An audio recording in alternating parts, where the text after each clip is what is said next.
Situs Islam dihancurkan, situs yang dilarang Kanjeng Nabi malah dibuka. Itulah bajingannya Wahabi.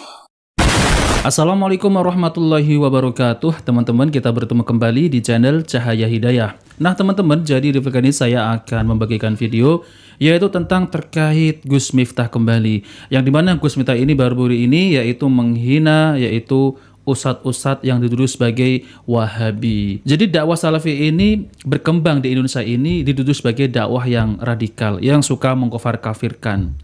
Nah teman-teman, jadi Gus Miftah ini iri yaitu dengan perkembangannya dakwah Salafi ini.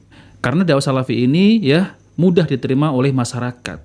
Adapun ya yang menolak itu biasanya ini sudah terprovokasi oleh oknum ya teman-teman. Lalu kemudian oknum tersebut itu membuat fitnah bahwasanya Salafi Wahabi ini berbahaya, yang suka menumpahkan darah kaum muslimin, yang suka mengkafir-kafirkan. Nah, seperti itu. Nah, makanya dari itu ya terus kemudian ditolak ya, dibubarkan. Jadi seperti apa yaitu tuduhan-tuduhan yang dilontarkan, yang diucapkan oleh mulutnya Gus Miftah ini. Nah, oke teman-teman, kita langsung saja mari kita simak videonya. Lah Wahabi lah apa peraintok tuh, Pak? Makanya sekarang saya itu lagi berpikir, Muhammad bin Salman itu keras banget sama Wahabi. Itu artinya apa? Kematian Wahabi di Arab Saudi. Yang menjadi persoalan apa? Kalau di Arab Saudi Wahabi mati, maka mereka berusaha mencari medan baru yang subur, dan lahan yang paling dianggap subur adalah Indonesia. Coba kita ingat kelakuan Wahabi. Anda tahu kenapa ulama NU mengirim komite Hijaz ke Arab Saudi? Karena saat itu makamnya Kanjeng Nabi mau dibongkar. Lucunya apa orang Wahabi itu? Situ sejarah Islam dihancurkan, tapi tempat yang dilaknat Kanjeng Nabi malah dibuka. Ada tempat namanya Ulawa. Itu Nabi Muhammad melihat saja tidak mau. Dia melarang umatnya, pasukannya, sahabatnya untuk melihat ulah. Situs Islam dihancurkan, situs yang dilarang Kanjeng Nabi malah dibuka. Itulah bajingannya Wahabi. Nah teman-teman yang dimuliakan oleh Allah Subhanahu wa taala, jadi saya malah ya, kok ada seorang yang mengaku sebagai Gus lalu kemudian di akhir video itu mengatakan bajitit. Nah seperti itu teman-teman, apakah pantas ya? Padahal ya yang diucapkan ini ya Allah, ini sungguh minim ya teman-teman, minim informasi. Itu adalah fitnah-fitnah dari orang-orang yang tidak suka yaitu dengan Arab Saudi. Lalu kemudian ya berita tersebut itu diambil secara mentah-mentah ya teman-teman. Kelompok Wahabi ini katanya yaitu menggusur ya tempat-tempat yaitu bersejarah Islam. Bukan menggusur teman-teman, ya memang itu merobohkan yaitu bangunan-bangunan yang dimana yaitu ya kuburan-kuburan ditinggikan ya. Itu memang diratakan ya sesuai dengan hadis Nabi SAW ya. Tidak boleh yaitu membuat bangunan-bangunan di kuburan, apalagi meninggikan yaitu kuburan teman-teman ya. Di Arab sana itu ya gak ada kuburan itu ditinggikan. Coba kita lihat yaitu kuburan-kuburan seperti para sahabat Nabi SAW. Kuburannya itu rata dengan tanah. Jadi nggak seperti yang ada di kuburan yang ada di Indonesia ini, apalagi kuburan para ya Habib-Habib Ba'lawi. Kuburannya tinggi-tinggi ya teman-teman. Dan kuburan wali fulan kuburannya itu tinggi-tinggi, dibuat kubah dan lain-lain. Nah teman-teman, jadi ini adalah tuduhan-tuduhan yang tidak pantas ya, yang diucapkan oleh seorang Gus. Di akhir video mengatakan bahwasanya itulah bajitit gitu ya teman-teman. Dan julukan-julukan Wahabi ini ya teman-teman, itu semestinya adalah yaitu diawali oleh orang-orang Syiah Rafidhah ya. Yang dimana orang-orang Syiah ini mereka itu dibongkar yaitu kedoknya. Orang-orang Syiah ini mereka itu sering yaitu beribadah di kuburan. Nah maka dari itu orang-orang Syiah ini dibongkar habis-habisan kedoknya oleh yaitu orang-orang Salafi. Nah oke teman-teman, kita langsung saja mari kita simak videonya ya. Jadi penjelasan dari Ustadz Dr. Khalid Basalamah yaitu tentang terkait masalah tuduhan-tuduhan orang-orang yang tidak bertanggung jawab ini. Kalau masalah Salafi Wahabi ini istilah, ya Allah, ini fitnah teman-teman sekalian. Ini fitnah. Dari mana istilah Wahabi ini? Dari mana istilah Salafi ini? Ini fitnah. Setiap sebagian teman-teman kita yang berpegang pada sunnah Nabi SAW sering mengatakan kita kembali kepada pemahaman salaf. Pemahaman salaf maksudnya sahabat. Salaf itu orang terdahulu.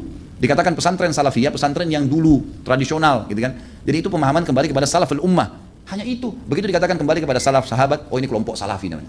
Nisbatkan. Dari mana ini penisbatan ini, gitu kan? Kemudian Wahabi, apa Wahabi ini? Dari mana istilah ini? Ini keluar dari mulut orang-orang yang tidak bertanggung jawab. Kalau kita lihat cirinya orang Wahabi, yang dianggap Wahabi orangnya berjenggot, jalankan sunnah Nabi. Kalau sholat ke masjid, istrinya pakai tutup aurat. Di rumahnya jauh dari perbuatan dosa. Ini nih kelompok nih.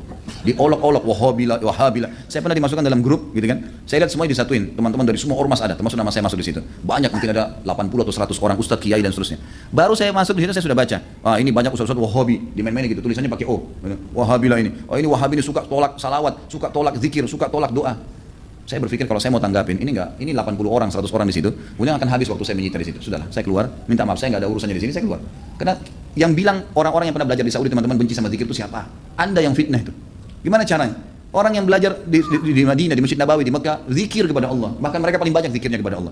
Mereka paling banyak zikir, tapi zikirnya pakai adab, nggak teriak-teriak, gitu kan? Nggak karang-karang. Apa yang Nabi SAW ajarin itu yang disebutin.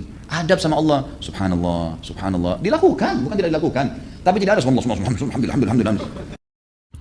Nah teman-teman, jadi apa yang dijelaskan oleh Ustadz Dr. Khalid Basalamah ya memang benar. Mana ada ya Salafi ini melarang orang berzikir. Namun ya Salafi ini meluruskan yaitu ketika berzikir itu harus yaitu sesuai dengan tuntunan Nabi SAW.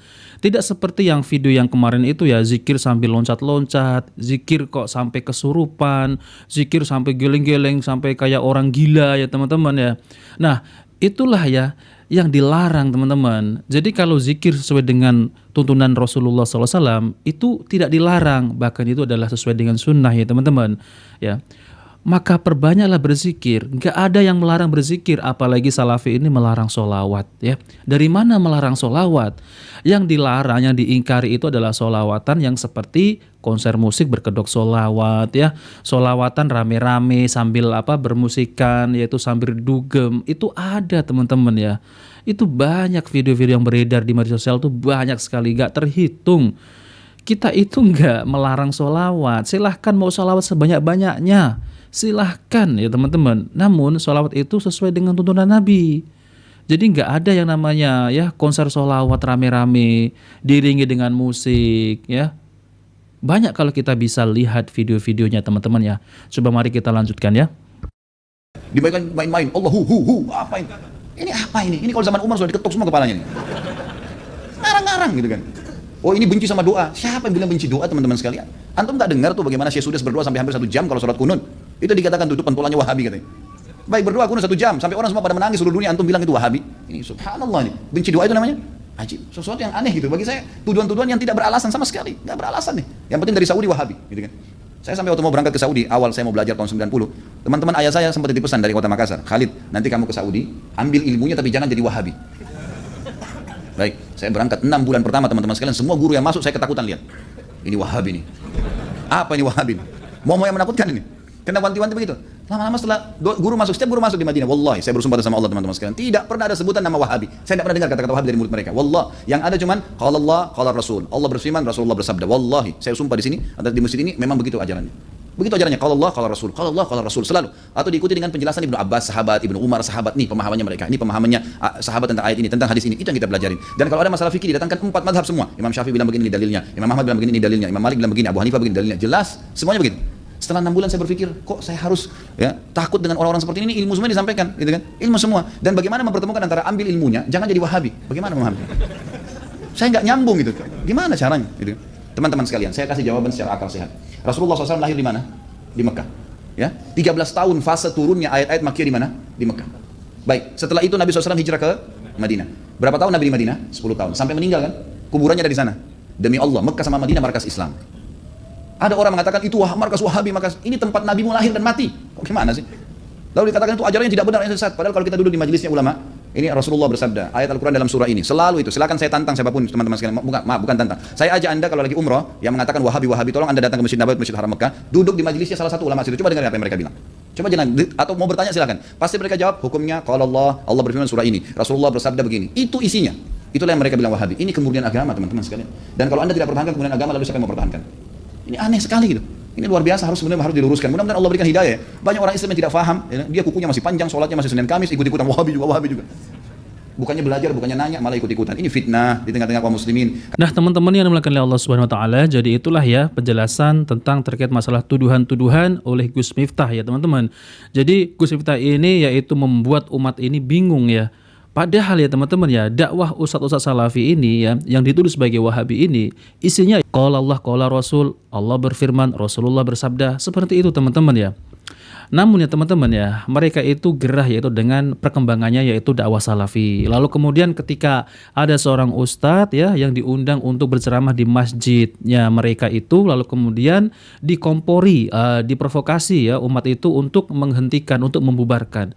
Jadi semestinya ya teman-teman ya, mereka itu merasa gerah dengan dakwah ustadz salafi ini yang dituduh sebagai dakwah wahabi, dakwah pemecah belah yang suka mengkufar kafirkan.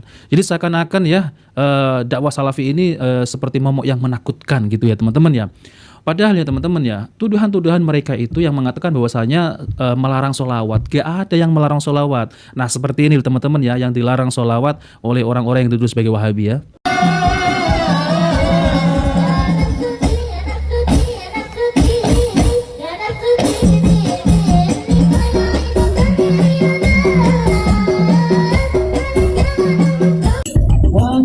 Kecil aku gak tahu yang mungil-mungil. Pukul-pukul ku kira besok, ternyata halo. Ya ini mau ngikutin yang lagi viral itu ya. Nah seperti itu teman-teman. Ada juga yang lebih parah ya teman-teman. Coba kita lihat, kita simak ya.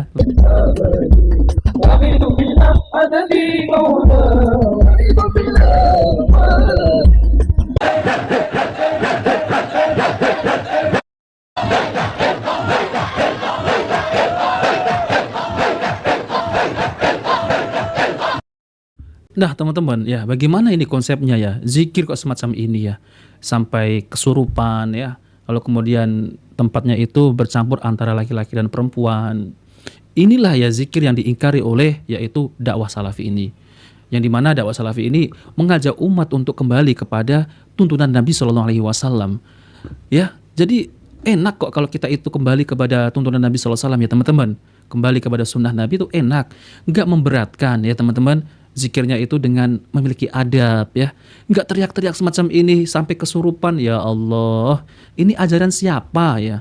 Coba ya, adakah ulama 4 imam mazhab ya mengatakan ataupun mengajarkan bahwasanya zikirlah kalian seperti ini yang dicontohkan oleh Nabi ya, yang seperti itu, la ilaha illallah sampai gitu ya, sampai kesurupan? Nggak ada kan?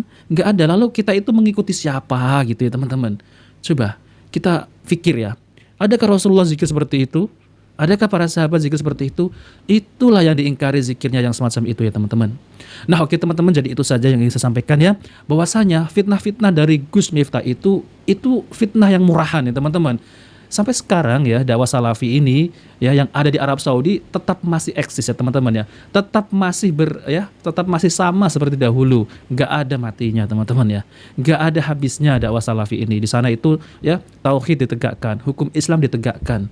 Nah, kurang apanya teman-teman? Nah, oke teman-teman, jadi itu saja yang ingin sampaikan. Jika video ini bermanfaat, jangan lupa like dan subscribe di channel Cahaya Hidayah. Wabillahi taufiq wal hidayah. Wassalamualaikum warahmatullahi wabarakatuh.